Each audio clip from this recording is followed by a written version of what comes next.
my dear dark ones, welcome to my video about Lucifer. It's a short video for my baby witches and baby warlocks who are into witchcraft and looking for tips and guidance on how to set up an altar for Lucifer, or what things you should have on your altar when you want to work with him, invoke him, or ask for his help. So the most the most common thing that you can have on your Lucifer's altar is one of the tarot cards.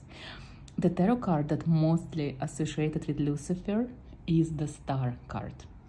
So if you have any tarot deck, you can use the Star card from this deck and you can place it on your altar in front of you or anywhere near the candles.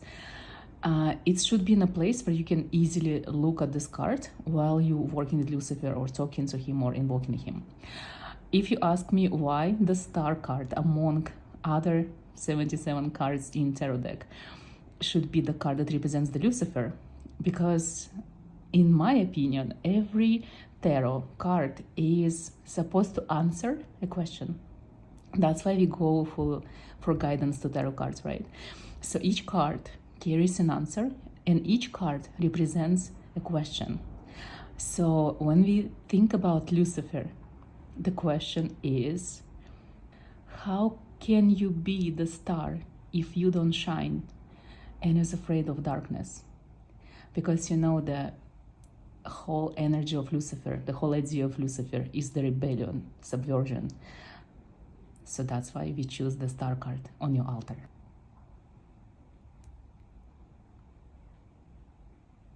The best offering that you can do for Lucifer, and the easiest one that you can find anywhere in the world, are black or red roses. So as you see, this is what I have, and it's very easy to buy, it's very easy to do, it's beautiful, and it lasts forever because you can dry your rose and also have it on your altar for years to come. And if you ask me why red roses are so good for an offering to Lucifer, red roses have a very specific and a very symbolic meaning.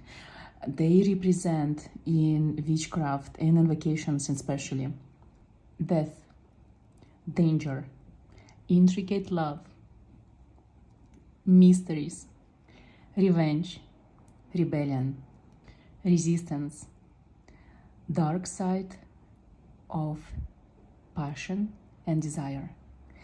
So that's why I think they are so good on your altar when you connect with Lucifer, because Lucifer is the embodiment of all of these things. The centerpiece of your altar should be a mirror that you draw 4 sigils in every corner.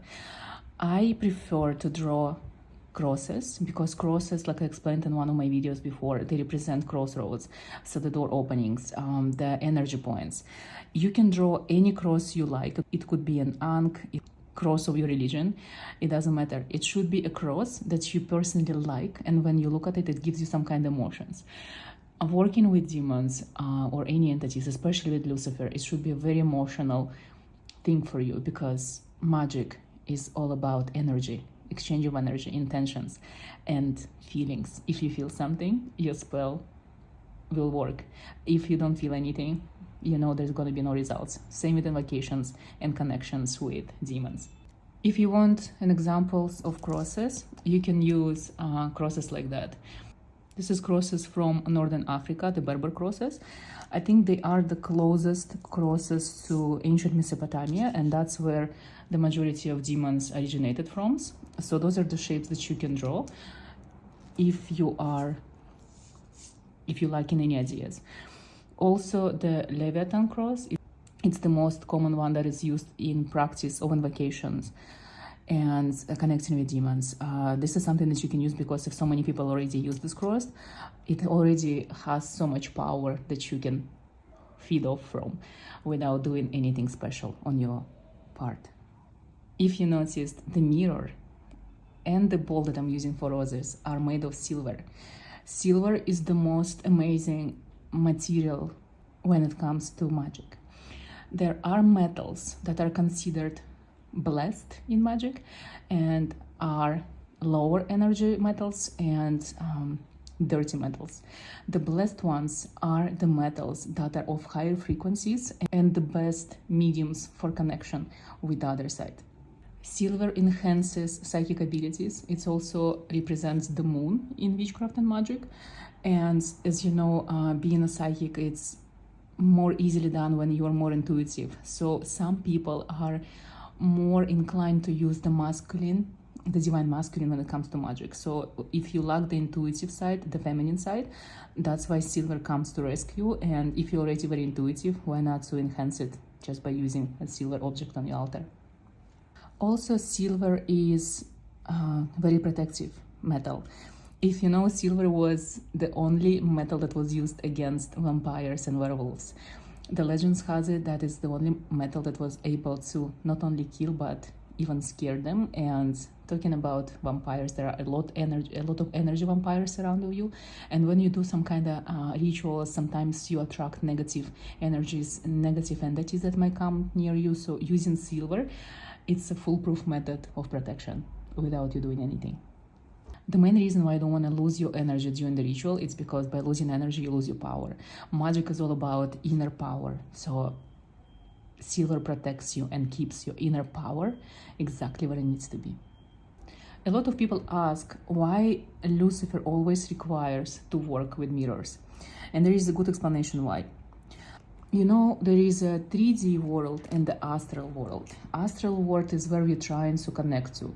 Astral world, or the other world, the underworld, is where the spirits are. So we're trying to thin the veil, we're trying to go there, we're trying to connect there without leaving our 3D body, while being conscious and present at our invocation ceremony. You know, the mirrors, they have very interesting property. They keep the energy of 3D world in the astral. So when you put a black candle in the middle of a mirror with sigils and use it for your ritual or invocation with Lucifer, when you turn off the candle, it will be reflected in the mirror in the astral for another few days. The stronger the energy of the object, the longer it will be reflected in the mirror in the astral reality, in another dimension. For example, people, they get reflected in mirrors for many years or even centuries. That's why sometimes when you pass the mirror, like an ancient old mirror, you can feel something inside of it, because some people are still there. Objects with blood also reflected for many years. Ritual objects get reflected for days or weeks or even months. It depends on the strength of the ritual. Lucifer, one of the demons that demands constant devotion. So you have to imagine that you're building a church for him, a temple, a sacred ground. Your altar becomes something sacred, a place where you show your devotion to him. The moment you turn on the candle and leave your altar, your magic stops in 3D, but it will be active in another dimension, because there the candle still will be burning for many days to come. You cannot stop your devotion to Lucifer. That's why you need the candle on the mirror, on your altar, so the Lucifer know that your devotion is never ending. Another thing that you need on your altar are coins. Coins are the payment that you give when you ask for a favor, when you ask to answer your question, when you need help or guidance, or when you need something from them or from Lucifer himself. I told you that black and red roses are the embodiment of Lucifer will and power. One of the most interesting idea behind the Lucifer is the idea of subversion. Lucifer is the spirit of rebellion, of going against the system, of being different, of challenging the authority, challenging everything, the whole world. So when we talk about subversion, coins, they represent one of the most commonly used tools of subversion, bribery. So by bribing the spirits, this legion that works with Lucifer, you paying off the debt that you have for them. It is very symbolic, but it kind of keeps you on the safe side, especially when you're just starting working with the demonic realm.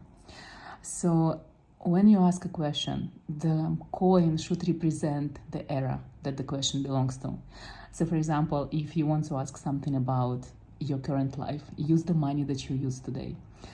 I have coins from the 16th century, 18th century, 19th century, because I use these coins when I need to ask something about past lives from my clients. The older the coin, the deeper into the timeline you can go with your questions. The last thing that you have to have for working with Lucifer, you need to have your own personal incantation, a mantra, a prayer, a spell, whatever it is you want to call it. It should be a beautifully crafted sentence or 2 or 3 that you always say or chant before you connecting with Lucifer. Demons prefer an honest and heart-to-heart approach rather than mindlessly repeating ancient incantations that do not even make sense to you. So the more personal, the more private this incantation or mantra or chant will be, the better the results are going to be. This chant or mantra should be very private. No one should know it. You keep the sacred words as hidden as possible. The moment you give them away to another person, you give them the key to your own gates to the underworld.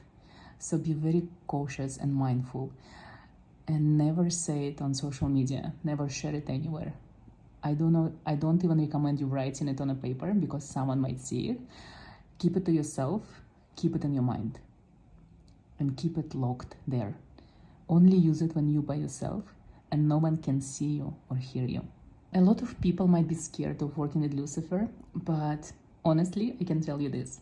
There are a lot of practitioners who've been working with tarot cards, incantations, rituals, magic for years, 10, 20, 30 years, and they still not able to see or talk to demons, and especially to Lucifer. If you are trying to invoke him, it doesn't mean that you will be able to see or hear him.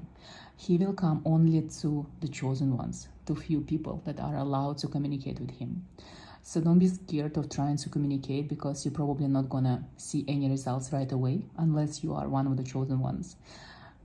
But if you have a slightest abilities, if you are a medium, a psychic, an empath, if you're a witch, you can always grow your power and you will be able to connect with the demonic realm with time.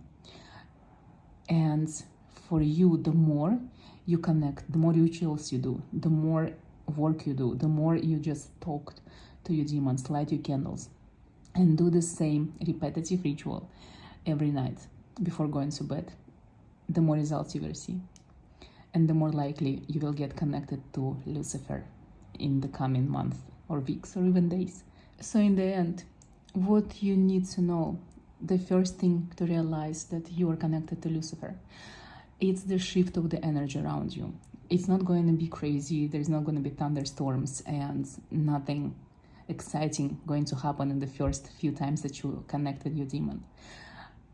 It's going to be a slight shift in the air around you. You might feel cold or you might feel extreme heat. Probably you're gonna have goosebumps. You might feel something unusual, and you might feel this uneasy feeling of not being alone. This is where you're going. The end result is to be able to go into trance, and during this trance to connect and see and hear Lucifer. This trance might be achievable only by doing repetitive daily ritual, the same altar, the same pieces on your altar, red roses, the same mirror, same sigils. It's like you training your mind that the moment it starts seeing those objects, your mind goes into the space, sacred space, that doesn't belong to your 3D life, doesn't belong to your work, your friends, your family. It belongs to Lucifer. It belongs to your sacred practice. And that's how you train your mind to go from mundane to sacred in a matter of minutes, just by connecting with the same objects that you see every day. the more you do it, the more you worship, and the more you have your altar ready, the more you will see. I hope it helps. Let me know if you have any more questions about connecting with demons, or what specific demon do you want to connect to, and your questions will inspire my next video.